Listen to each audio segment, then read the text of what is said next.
Are you ever soul sick? Are you drained by the spiritual battle you're engaged in? How can a Christian cope with the consequence of Christ's call? These are the questions we're going to consider today as we look into Daniel chapter 8. Hi, I'm Dr. Andrew Marquez, and this is the Baptist on the Bible podcast, and here is your 7 at 7 devotion. Today's an exciting moment because we're going to finish the chapter 8, the series that we are in called Exposing Evil. And we've looked at these horrible visions that Daniel has had, a vision really of Greece that's coming to wipe out his people, to really just devastate them. God will almost let them be destroyed before he finally delivers them. And today we're just looking at one verse. And so can I stretch out a verse for 7 minutes? We'll see. But the important thing isn't the time. It's to recognize the response that Daniel has after this very difficult and terrible vision. And so let's go ahead and read this verse, and we'll talk about it a little bit more. It begins in verse 27 of Daniel chapter 8. It says, "And I, Daniel, fainted and was sick for days. Afterward I arose and went about the king's business. I was astonished by the vision, but no one understood it."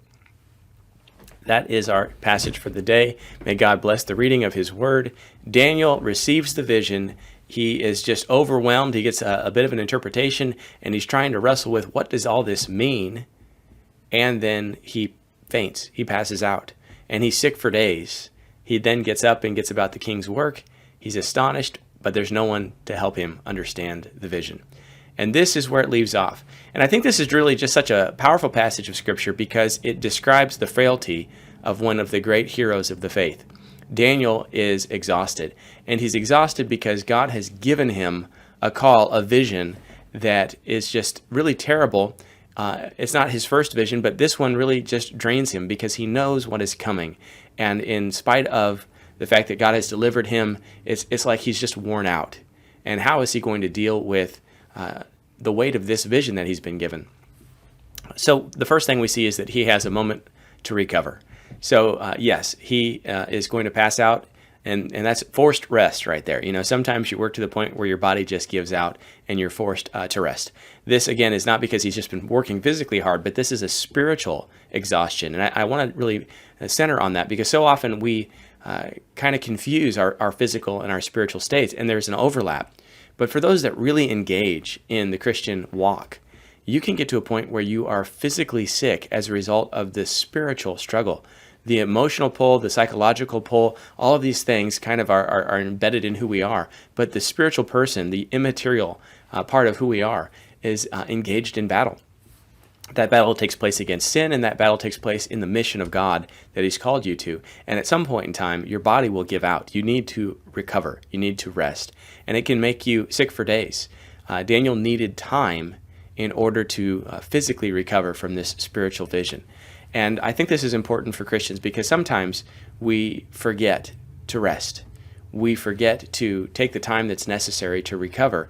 And especially if you're engaged in ministry, sometimes you'll be working towards an event or towards something that's really significant, a vacation Bible school, a special Sunday, a missions trip. And at the end of that, you want to jump right back into everything that you're doing. And the reality is that you'll kind of burn yourself out. You need time in order to recover. And if you don't take that time, you're going to find out that your body can't handle it and it will give out. I don't think we're doing the same level of spiritual engagement that Daniel was doing. But again, God's hand was on Daniel, and even he needed the rest. Then what we see is re-engagement in the normal things. So he gets back up after the recovery, and he goes about the king's business. Sometimes it's all that you can do is get up and do the necessities. You don't need to necessarily plan the next big event. You don't need to get right back out on the battlefield. What you may need to do is just make your bed, clean the house, go to work, take care of the essentials. Get back to the general things that you can do. You may need a rest intellectually and spiritually, still a little bit longer until you can really kind of be fully recharged to engage once again into the battle. And one of the ways to do this is not to sit around and mope, but to actually get about just standard work. If you're in a profession that takes a lot of decision making, sometimes you need to get away from decision making and go just work in the yard, get outside, get into some different environment so that you can give your brain time to recover. And Daniel does what he can do. He's supposed to serve the king, so he gets up and he serves the king. And then he considers the vision, right? I was astonished by the vision, and no one understood it.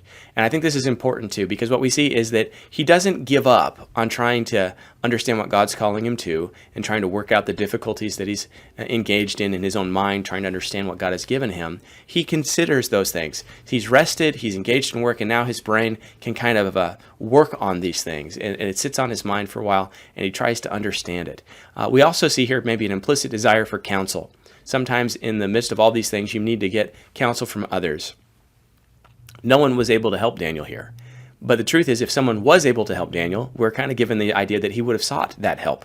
And it's okay for a believer to seek help from a brother or a sister or even professional help sometimes to work through these issues. Daniel didn't have anyone to do that. So he remained astonished. No one could help him. And so what he has to do is he has to await further clarification. He's going to be about what God has called him to do, the clear things that he should do serving the king, until God provides extra clarification. And of course, there'll be subsequent visions that will help Daniel along the way. And so what we learn from Daniel is that we need to consider the things of God. We don't give up on the call. When we're overloaded, we rest. We get back into the regular cycle of things, but we continue to ponder these things. And if we don't have anyone who can help us with it, we will just pray, give it to God, and await for further clarification. I hope that helps you. I don't know where you're at today, but if you're struggling with some things, maybe you need to rest. Maybe you need to get up and get moving, and maybe you need to just ponder the things of God. If these are encouraging to you, I pray that you are encouraged, but please take a moment maybe to subscribe to my channel or like the video and share it if you think it's of help to someone else. I hope that you have a great and blessed day. Take care.